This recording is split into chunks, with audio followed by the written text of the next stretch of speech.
안녕하십니까. 셀코TV 구독자 그리고 시청자 여러분, 여러분의 인생을 더욱 건강하고 풍요롭게 만들어 드릴 셀코TV 탐나는 일상입니다.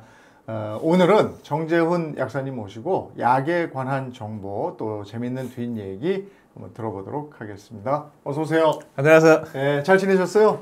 네. 우리가 먼저 얘기할 건요. 우리가 건강 얘기할 때 저는 뭐니 해도 제일 중요한 건 소통이거든요. 네. 잘 드시고 잘 배설하고 잘 자고 이거잖아요. 맞아요. 그래서 오늘은 중년의 말 못할 고민. 이 중년뿐이 아니더라고요. 요즘 젊은 특히 여성들 많던데 변비 때문에 고생하시는 분들 많거든요. 네. 그 얘기부터 좀 해봤으면 좋겠습니다. 변비가 생기면 변비 약을 먹잖아요. 맞아요. 근데 그게 네. 확실히 효과는 있긴 한데 네. 이게 몸에 좋을까? 이게 도움이 일시적이지만 이게 가능한 이런 생각이 들거든요. 네. 저도 변비약 먹을 때는 그 생각을 합니다. 네. 이제 저는 변비약 먹을 일이 좀 없는 편인데요.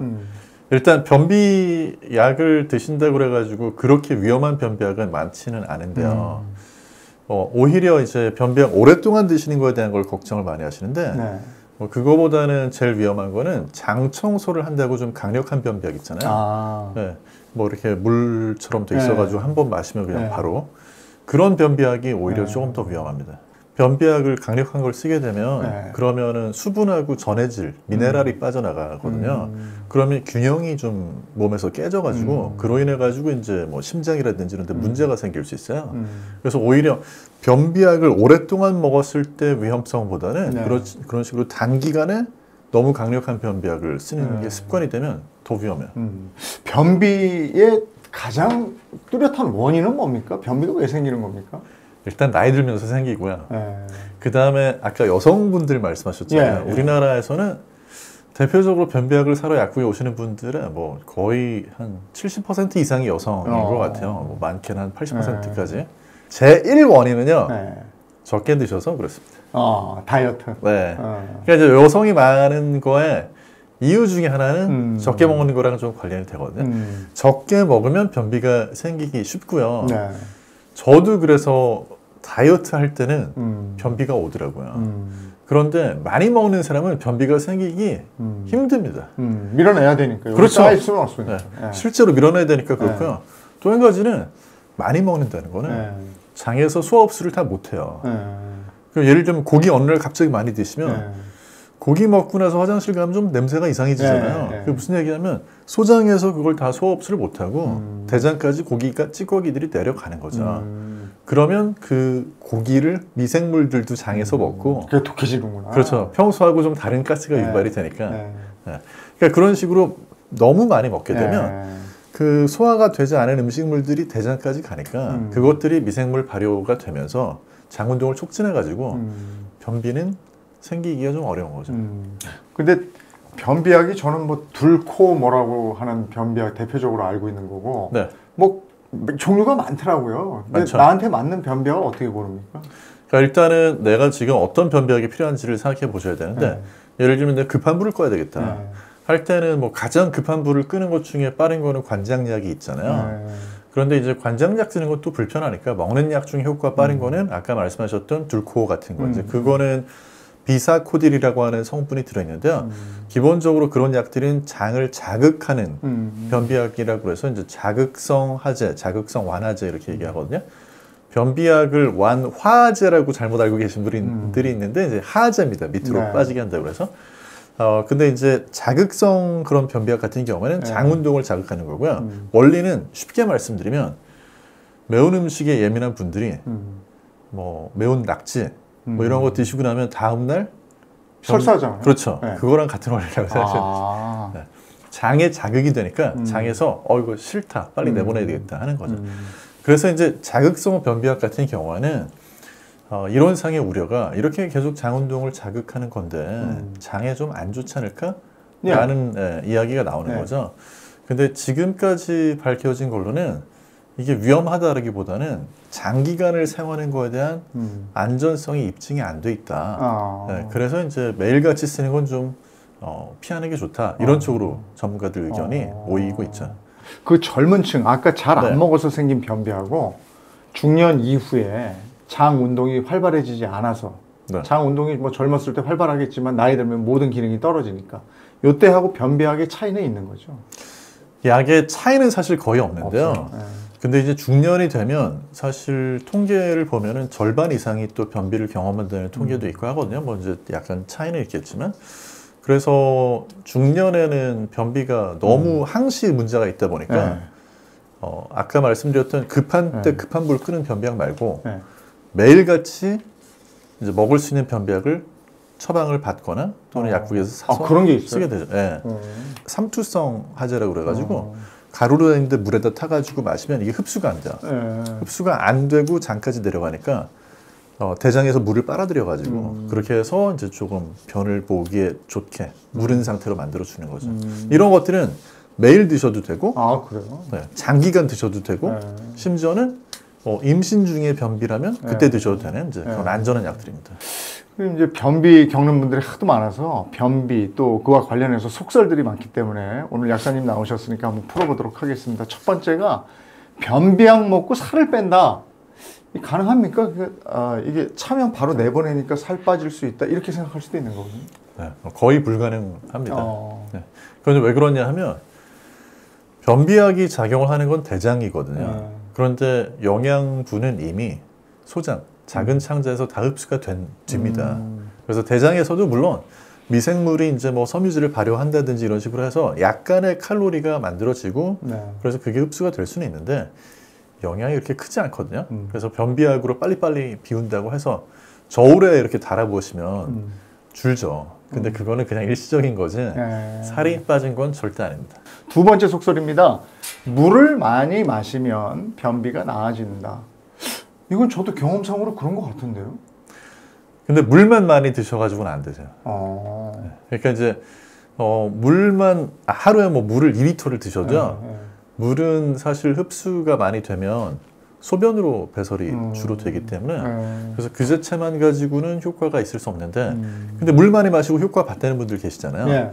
그분들은 어떤 경우냐면 이제 섬유질을 충분히 섭취하고 계신 겁니다. 그러니까 이제 그래요. 저 채소 이런 거 좋아해요. 그렇죠. 채소 과일 많이 드시는 분들은 그 상태에서 물을 많이 드시면 채소 과일의 섬유질이 물을 빨아들여 가지고 부피가 더 커져요. 그러니까 이제 변비가 조금 더 완화가 되죠. 비슷하게 아까 이제 제가 섬유질 뭐 차전자피 섬유질 같은 걸로 된 변비약 이런 거 드시는 분들은 반대로 물을 많이 안 드시면요 변비가 더 악화되기도 해요. 그냥 물 많이 안 드시면 얘들이 물을 빨아들여야 되는데 물이 모자라니까 딱딱하게 굳어가지고요. 그래서 그런 경우에는 보통 물 한 컵에 타서 드시고 나면 물을 한두 컵 정도는 더 드셔야 돼요. 그래야지 제대로 효과를 봅니다. 네. 변비약에 대한 세 번째 속설입니다. 변비약을 먹으면 장 청소가 가능하다. 이건 어떻습니까? 장 청소는 가능한데요. 장 청소가 의미가 없습니다. 우선. 그러니까 장 청소를 한다고 더 건강해진다고 볼 수 있는 그런 과학적인 근거가 전혀 없고요. 그 다음에 그런 장 청소가 위험합니다. 그러니까 이제 변비약에서 제일 조심하셔야 되는 거는 의외로 매일같이 변비약을 먹는 것보다 그런 식으로 강력한 변비약을 써가지고 이걸 내가 다 비워내야 되겠다 하실 때가 위험한 게 그거는 뭐나 마찬가지냐 하면 우리가 뭐 설사가 계속된다든지 구토가 계속되면 그게 왜 위험하냐 하면 탈수하고 전해질을 빠져나가는 것 때문에 위험하거든요. 그래서 그런 것 때문에 잘못하면 사망까지 이를 수 있는데 사람의 몸을 그런 극한 상황으로 몰아붙이는 거죠. 변비약으로. 그래서 장 청소라는 것 자체는 뭐 실제로 기분은 조금 맑아지는 기분이 들긴 하거든요. 저도 이제 대장 내시경 하기 전에 먹고 이제 화장실 가면서 불편한데 머리는 좀 맑아지는 느낌이 들더라고요. 그렇지만 그 기분을 얻으시려고 변비약을 계속 과용하시는 거는 굉장히 위험한 거죠. 그 변비에 좋다는 그 변비 약 말고 건강 기능 식품들 있잖아요. 그런 것들도 뭐 조심해야 될 것도 있을 것 같고 진짜로 괜찮은 것도 있을 것 같고 그런데 그런 것에 대해서도 좀 한 말씀 해주시면.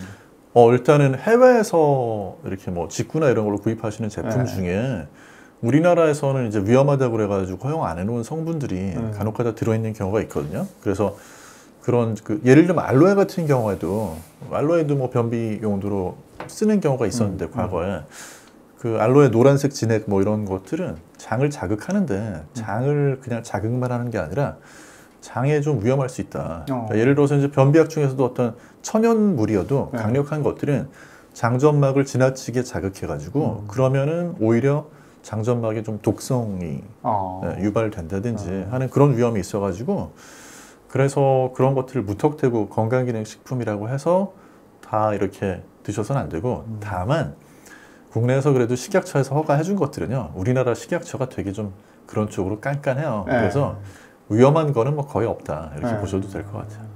그리고 우리가 장을 위해서 먹는다. 대표적으로 아까 잠깐 언급이 됐던 유산균 아닙니까? 대표적으로. 네. 그건 어떻습니까? 유산균은 좋죠. 좋은데 이제 드실 때 변비가 있는 분들은요 유산균만 드시는 건 효과가 떨어집니다. 그래서 이제 전에 한때 약국에서 상당히 인기 있었던 게 또 주변에서 아마 많은 추천들을 하셨던 것 같은데 유산균 중에 이제 일반 약으로 처방 없이 살 수 있는 거 하고 그 다음에 이제 락툴로즈라 그래가지고 그 장까지 내려가는 유산균 먹이가 되는 게 있어요. 이게 변비약인데 두 가지. 프로바이오틱스, 프리바이오틱스 뭐 이렇게. 네, 약간 프리바이오틱스 개념인데요. 이렇게 두 가지 먹으면 변비에 좋다고 그래가지고 그 두 가지를 사러 오시는 분들이 심심찮게 계셨어요. 근데 뭐 반드시 그렇게까지 안 드셔도 유산균을 드실 때 효과를 변비 쪽으로 높여줄 수 있는 방법은 유산균 드시고 나셔서 식사를 하시는 거죠. 그래서 이제 그런 유산균이나 프로바이오틱스를 드시고 특히 섬유질이 풍부한 식사, 뭐 그게 채소하고 나물이 되건 간에 아니면 뭐 과일이 되건 간에 이런 걸 많이 드시면 유산균만 내려가는 게 아니라 어떤 그런 유익한 균들의 먹이도 같이 들어가니까 장 운동이 좀 더 활발해지면서 변비에는 사실 효과를 좀 볼 수 있을 것 같습니다. 그리고 유산균을 먹는 시기에 대해서도 여러 갑론을박이 있어요. 그러니까 그 공복에 먹어라 또는 뭐 밥 먹고 뭐 좀 지나서 먹어라 뭐가 맞는 거예요? 그러니까 이제 유산균 자체를 그냥 뭐 코팅이나 이런 거 없이 유산균을 드신다고 했을 때 가장 좋은 타이밍은 식사하기 직전이나 직전. 또는 이제 식사하고 나서 직후 뭐 이런 때가 좋은 걸로 나와 있는데요. 그런데 그 연구는 어떻게 진행을 한 거냐면 실제 사람의 몸에다는 이게 하기 어렵고요. 그렇게 안 하고 사람의 위, 사람의 장 이런 거를 기계로 비슷한 환경을 만들어 가지고 여기에 유산균 캡슐을 넣어주고 실제로 장까지 얼마나 그러니까 가짜 장이죠. 거기까지 얼마나 살아왔는지 이런 식으로 해보면 일단은 식전이나 식사 직후가 좀 살아서 가는 게 도달률이 높은 것 같고요. 그 다음에 또 한 가지는 단백질이 풍부한 음식이랑 먹었을 때보다는 지방이 풍부한 음식이랑 먹었을 때가 조금 더 살아서 가는 것 같아요. 그래요? 네. 근데 실제로는 그거를 엄청 또 주의를 안 기울이셔도 되는 게 요즘에는 많은 제품들은 장까지 어차피 살아서 가도록 캡슐이나 뭐 코팅을 해놨기 때문에 그런 경우에는 사실 식전 식후는 큰 의미는 없거든요. 다만 아까도 말씀드린 것처럼 새벽에 일어나가지고 프로바이오틱스나 유산균만 드시고 식사는 한 2시간, 3시간 뒤에 하시는 분들 계시거든요. 그렇게 드시는 것보다는 어떤 그런 유산균, 프로바이오틱스 같은 거 드셨으면 바로 식사를 하시는 게 얘들이 이제 장까지 살아서 갔으면 먹을 게 있어야 되는데 먹을 건 없고 거기 이미 살고 있는 기존 미생물들의 텃세만 있으면 가봤자 아무 일도 못하고 죽겠죠. 그래서 좀 식사를 하시는 게 오히려 더 효과 보기에는 낫습니다. 우리가 그 먹는 감기약을 비롯해서 뭐 약들 있잖아요. 이런 약들 중에도 변비를 유발하는 약이 있습니까? 감기약이 그렇습니다. 감기약이 의외로. 그러니까 감기약을 드시면 콧물이 마르잖아요. 근데 그 콧물이 마르는 게 항히스타민제가 들어있어서 그런데요. 이런 약들의 항콜린 부작용이라는 부작용이 있어요. 이거는 장 운동을 늦춥니다. 실제로. 그러니까 감기 걸렸을 때 감기약 먹고 변비 생기면 감기 때문에 변비 생겼다고들 생각하시는데 물론 뭐 열 나고 하면 그것 때문에 변비 생기기도 하지만 약 때문에 그럴 수도 있어요. 근데 이제 이거 말고도 뭐 경우에 따라서는 혈압약이라든지 아니면 뭐 항우울제라든지 아니면 비뇨기과 쪽에서 사용하는 이제 뭐 요실금이라든지 이런 데 사용하는 약들도 다 비슷하게 부작용이 변비가 나타나는 때가 있는데요. 다만 모든 약이 그런 건 아니고 또 약이 원인인지를 확인해 봐야 되기 때문에 약을 막 이렇게 변비 때문인가 하고 중단하시면 안 되고 혹시라도 변비 때문에 불편하시면은 그때는 처방을 한 병원이나 약을 타온 약국에 좀 문의해 보시는 게 좋죠. 그럼 변비를 막을 수 있는 생활 습관이나 변비에 좋은 도움이 되는 그런 음식들은 뭐가 있는지도 좀 권해 주시고요. 일단은 기본적으로는 맨 처음 말씀드린 것처럼 음식을 많이 드시면 되긴 한데 너무 많이 먹으면 또 안 좋아. 또 살찌잖아요. 네. 그래서 섬유질이 풍부한 음식을 드시는 게 좋은데요.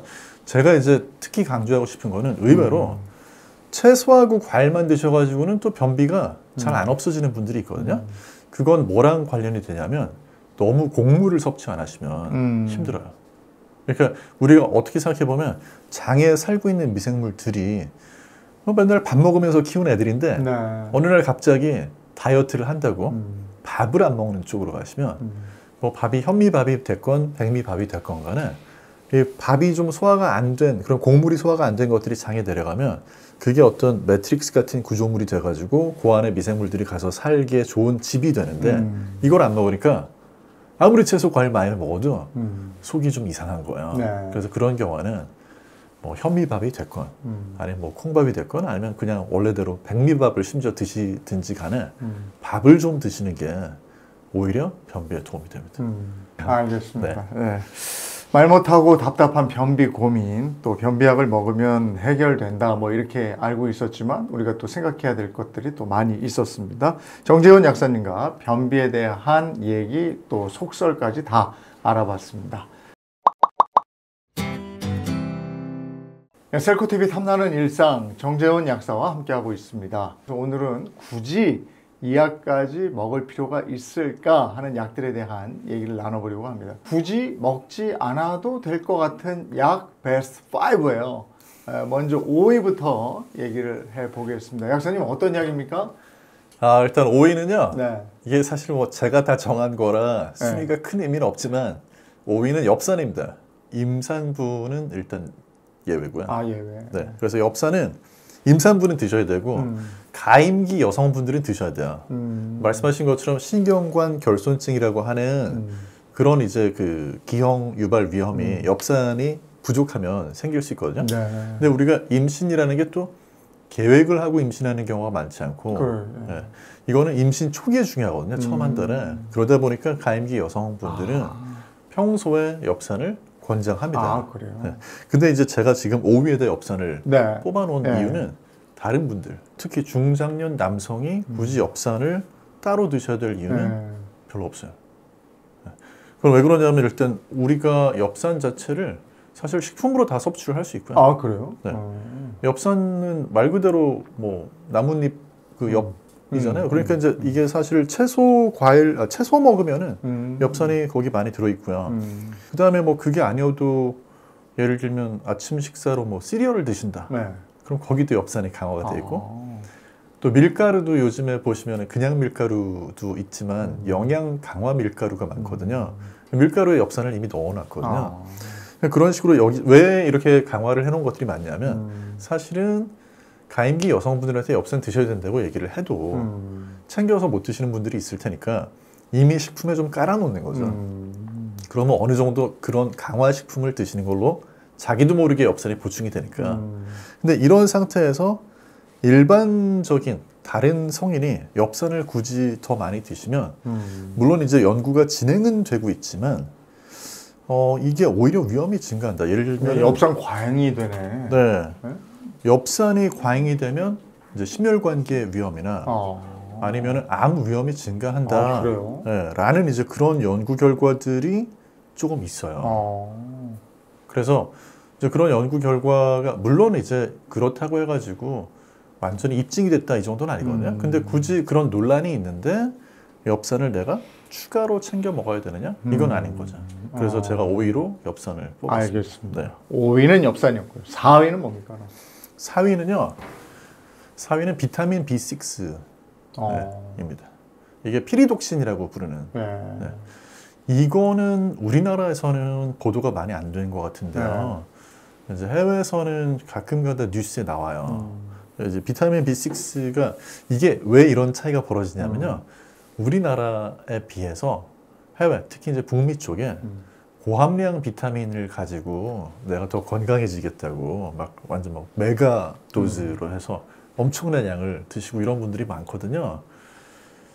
그래서 이제 비타민 B6 같은 경우에도 예를 들면 문제가 생기는 게 어떤 부분이냐면 종합 비타민도요. 우리나라 판매되는 종합 비타민은 사실 우리나라에서는 안전을 되게 중시해가지고 이게 함량이 하루 뭐 섭취 권고량 100%요 정도에 맞춰놨지 막 몇 배가 아니에요. 되게. 근데 해외 제품은 진짜 여러 배인 경우가 있거든요. 이게 재밌는 게 뭐냐면 비타민 B6는 사실은 이게 모자라면요 신경 쪽에 문제가 생기거든요. 그런데 이게 너무 많아도 신경 쪽에 문제가 생깁니다. 그래서 신경 쪽에 문제 생긴다는 건 뭐냐면 뭐 가볍게는 뭐 그냥 간지러울 수도 있고 이상한 느낌이 들 수도 있고, 그런데 신경 막 통증이 심하게 나타날 수도 있고, 어떤 때 조심하시면 될 것 같냐면 해외 여행 갔다 오면서 선물로 사온다든지. 과잉이 되는 게 또 이게 문제네. 네. 부족해도 문제죠. 부족해도 문제인데 과잉 비타민 문제예요. B6는 그럼 어디에 포함되어 있는 거예요? 음식으로 가능한 거예요? 이것도 음식 중에서는 강화해놓은 이제 뭐 밀가루로 만든 시리얼 뭐 그런 이런 데 거 들어있어요. 들어있고요. 그 다음에 이제 음식 중에서 닭고기, 어. 네, 그리고 뭐 감자, 시금치, 아, 그럼 네, 충분하겠는데. 아보카도, 뭐 바나나 이런 데 들어있습니다. 아. 근데 우리나라에서 비타민 B군 쪽에 영양제 나온 것들은 함량을 끌어올려도 되는 거는 높게 해놓고 이런 예를 들어서 문제가 되는 성분은 사실은 좀 적게 넣어요. 아. 네, 그래서 그런 것들이 크게 걱정은 안 하셔도 되는데, 이제 그래서 비타민 B6 같은 경우는 드시면 안 된다 이건 아니고요. 네. 고함량으로 드시면 안 된다 이렇게 기억하시는 게 좋을 것 같아요. B군 정도 드시면 되겠네요. 네, B군 정도 드시는 네. 거는 괜찮습니다. 예. 네. 그러면 세 번째는 세 번째는요, 비타민 A입니다. A? 네, 어. 비타민 A. 비타민 A도 꼭 필요하죠. 네. 꼭 필요한데 비타민 A 같은 경우에는 일단은 이게 설명이 약간 복잡해질 것 같은데요. 비타민 A가 지나치면 그때는 이제 독성이 나타나요.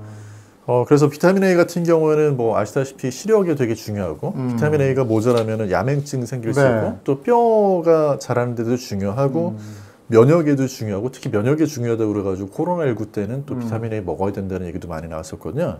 근데 이제 문제는 뭐냐 하면 비타민 A가 이게 지나칠 때는요 간독성이 있습니다.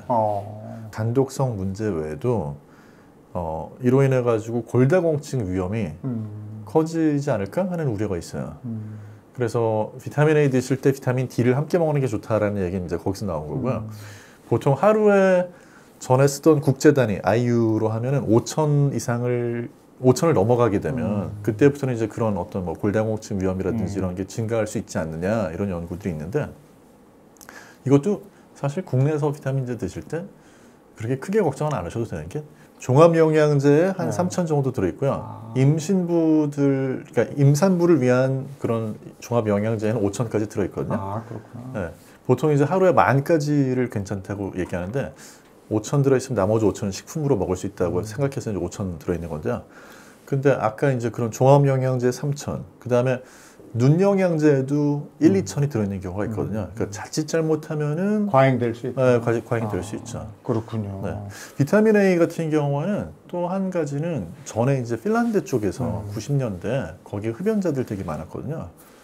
예전에는 비타민 A가 좋은 줄 알았어요. 그래서 연구를 해봤더니 오히려 폐암에 도움이 될 줄 알고 연구를 해보니까 폐암 환자가 오히려 늘어나더라.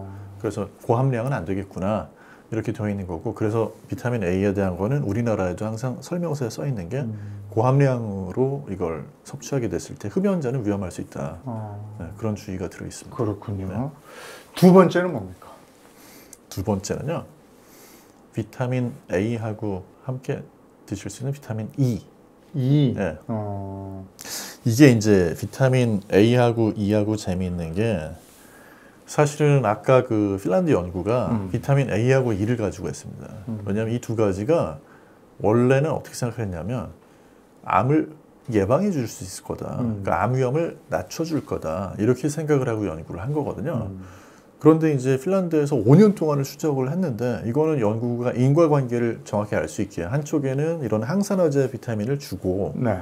다른 한쪽에는 가짜 약을 주고 임상시험을 한 거거든요. 그런데 5년 동안에 추적을 해보니까 비타민 A하고 E를 준 쪽이 암 위험이 증가하는 거예요. 흡연자에서. 그래서 이거는 처음에는 사실 굉장히 의외였었고, 이런 뭐 베타카로틴, 뭐 비타민 E, 이런 뭐 비타민 A 이런 거를 옹호하는 쪽에서는 여기에 사용된 제품이 더 퀄리티가 좋은 뭐 천연 이런 걸 썼으면 괜찮았을 텐데 양산품을 써서 그런 거 아니냐, 뭐 이런 의혹을 제기하기도 했었는데, 지금은 해석이 어떻냐면요, 이런 항산화제를 너무 많이 넣어주면 몸에서 그 균형이 깨져가지고 쉽게 해서 면역계라든지 이런 데서 뭐 암세포나 바이러스나 세균이나 이런 거하고 싸울 때 필요한 것도 산화물질인데 항산화 물질이 너무 많이 들어와가지고 지용성이라 또 빠져나가지도 않으니까 균형이 깨지는 게 오히려 더 위험한 게 아니냐 이런 추측을 이제 과학자들이 하고 있고요. 비타민 E 같은 경우에는 사실 원래는 비타민 E를 많이 먹으면 섭취하면 심혈관계 쪽의 위험이 낮아질 거라고 생각을 했었습니다. 근데 그게 입증이 안 됐어요. 네. 그리고 이제 비타민 E는 예전에 이제 토코페롤 네. 이거 열심히 먹으면 노화가 늦춰질 거다. 이런 또 주장들이 나와가지고 그것 때문에 뭐 십수년째 꾸준히 드시는 분들도 있거든요. 네. 근데 그런 것들이 의외로 유익하다는 게 입증이 안 되면서 오히려 살짝 심혈관계 위험이 높아지는 경우가 나타난 연구가 있고요. 하루에 400국제 단위를 넘어가게 되면 그냥 모든 원인으로 인한 사망 위험 있잖아요. 뭐 예를 들면 어떤 경우에는 암 위험이라든지 심혈관계 위험만 보지만 그냥 모든 원인 그 사망 위험이 증가하는 걸로 나왔어요. 그래서 이거는 굳이 뭐 의사나 뭐 약사나 누가 전문가가 권고해가지고 드시는 게 아니고 예전에 신문기사 보고 내가 계속 먹고 있었다 하는 분들은 지금은 조금 재고해 보시는 게 좋은 게 비타민입니다. 그래서 음식으로 드시려면 뭐 견과류라든지 견과류 드시면 되겠네요. 네. 그 다음에 뭐 우리가 뭐 식용유 있잖아요. 예, 예. 네, 그런데 이제 비타민 E 많이 식용유 뭐 늘 들어있어요. 먹잖아요. 계란 후라이 할 때도 식용유 다 해서. 심지어는 계란 후라이에서 드시면 그 계란 노른자에도 들어있습니다. 아, 그래요? 네. 그러니까 비타민 E 자체는 이론상으로는 되게 좋은 비타민이고요. 우리 몸에 활성산소, 뭐 자유 레디칼 이런 것들을 붙잡아 가지고 그렇게 해서 어떤 그 산화물질로 인한 손상이 되는 것을 막아주는 그런 좋은 영양 물질이다, 항산화제다 이렇게 했었는데 아직까지 심지어 비타민 E가 모자랄 때 어떤 결핍 증상이 성인에서 나타나는지도 불분명한 뿐더러 약으로 보충제로 이거를 고함량 섭취했을 때는 오히려 이게 좀 위험이 증가하는 게 아니냐. 심지어는 남성 같은 경우는 전립선 암 위험이 증가할 수도 있다는 뭐 그런 연구도 있어서 그래요. 네, 소수긴 하겠지만 꾸준히 드시는 분들은 전문가하고 좀 상담부터 다시 해보시는 게 더 좋을 것 같아요. 알겠습니다. 네. 자, 이제 1위인데 1위가 뭐예요, 그러면? 1위는요. 의외로 필요한 거일 수도 있지만 철분입니다. 철분. 네. 나이 드시면 철분 꼭 챙겨 드시고 그 다음에 또 임산부 얘기 나오지만 임산부도 철분 꼭 챙겨 먹잖아요. 그렇죠. 빈혈이 있는 분들은 철분을 드셔야 돼요. 근데 우리나라는 빈혈이 있다는 진단을 전혀 받은 적이 없으신데도 스스로 피로회복 차원에서 난 철분을 먹어야 되겠다면서 철분 드시는 분들이 계시거든요. 그래서 그런 경우에는 어떤 문제가 있냐면 과잉의 철분 때문에 오히려 건강에 해가 될 수 있습니다. 뭐 이제 몇 년 전 연구 결과지만은 뭐 가공육을 많이 먹으면 안 좋다. 뭐 적색육을 많이 먹으면 안 좋다. 이렇게 붉은 고기를 아무튼 많이 먹거나 그걸로 만든 가공육 많이 먹으면 안 좋다는 연구 결과 있었잖아요. 물론 이제 그 자체도 얼마나 위험이 크냐에 대한 게 논란이 있었지만 하지만 이론적으로 그런 우려를 제기하는 근거 중에 하나는 뭐냐면요. 고기에 들어있는 철분입니다. 그러니까 이제 이 철분이 과잉으로 들어오게 되면 대장의 건강에 안 좋다는 거예요. 그거는 이제 쉽게 생각하시면 어떻게 이해하시면 되냐면 철분은 녹이 쓸잖아요. 그러니까 이제 우리 몸으로 과잉으로 들어온 철분도 사실은 이게 연쇄 반응을 일으킨다는 거죠. 이제 그런 연쇄 반응을 일으키는 과정에서 맨날 뭐 항산화제로 좋다고 드시는 게 그런 걸 막기 위한 건데 철분은 그런 복잡한 산화 반응을 촉발을 시켜가지고 이런 것들이 뭐 예를 들면 암 위험을 높인다든지 우리가 기대하지 않았던 오히려 안 좋은 건강 효과를 낼 수 있다라고 생각이 돼서 그래서 철분 같은 경우에는 일단은 빈혈 때문에 철분을 드시는 분들도 짧게 쓰시는 게 대부분이고 보통 3개월이나 이렇게 짧게 쓰도록 얘기가 나오는 게 뭐냐면 빈혈일 때 원인을 잡아야 되거든요. 예를 들면 내부에 무슨 출혈이 있어가지고 빈혈이다. 그러면 그걸 안 잡아내고 계속 빈혈량만 먹으면 안 되는 거죠. 그래서 예외적으로 예를 들어서 임신을 했다든지 아니면은 평소에 이제 월경 할 때 생리혈이 굉장히 많이 나와가지고 그런 걸로 인해서 조금 빈혈 위험이 있다. 이런 경우에는 이제 철분을 그때그때 필요에 따라서 드시면 되겠는데 그렇지 않으면은 원칙적으로는 철분은 병원에서 드세요라고 권고하지 않는 이상은 철분을 아예 추천을 안 합니다. 네. 근데 이 부분을 철분 먹으면 기분 나는데 하면서 아무런 어떤 전문적인 상담 없이 드시는 분들이 너무 많아서 1위로 뽑았습니다. 예. 네. 굳이 먹지 않아도 되는 약 베스트 5 과잉이 문제였습니다. 근데 요거는 네. 우리가 부족하기 쉽기 때문에 꼭 좀 드시는 게 좋습니다 하는 거 뭐 하나만 꽂아주실 수 없어요? 일단 우리나라에서는 그 중장년층은 단백질, 네. 단백질이 이제 흡수율이나 효율이, 소화 효율이 좀 떨어지기 때문에 네, 좀 챙겨 드시는 게 좋을 것 같아요. 파우더 형태로 먹어도 돼요? 파우더 형태 드셔도 되는데 일단 식사로 하시는 게 더 좋고요. 고기 좀 드시고. 네, 그러니까 우리나라는 아까 제가 살짝 빠뜨렸는데 비타민 A 같은 경우는 사실 그 우리나라 식생활에서 비타민 A가 충분하다는 식으로 연구가 나오다가 2010년대 들면서 갑자기 부족한 걸로 나왔어요. 그 이유 중에 하나가 우리는 비타민 A도 주로 이제 어떤 채소나 과일을 통해서 섭취하는 경우가 많은데 그게 흡수 효율 문제 때문에 계산 방식에 따라서 갑자기 절반으로 뚝 떨어지는 문제가 생겼는데요. 아무튼 전반적으로 우리가 채식을 많이 하는 건 맞거든요. 근데 그 채식을 해도 단백질 섭취를 할 수는 있지만 중간중간에 뭐 우유라도 한 잔 드신다든지 뭐 달걀이라도 한 개 드신다든지 해서 좀 음식으로 보충해 주시고 그걸로 모자랄 때는 말씀하신 뭐 음료도 되고 가루로 돼 있는 것도 되고 해서 좀 보충해 주시는 게 이게 중장년이 될수록 단백질 섭취를 적게 하기가 쉽기 때문에 도움이 되는 것 같습니다. 예, 오늘도 훈남 약사님 모시고 이런저런 건강에 대한 얘기 나눠봤습니다.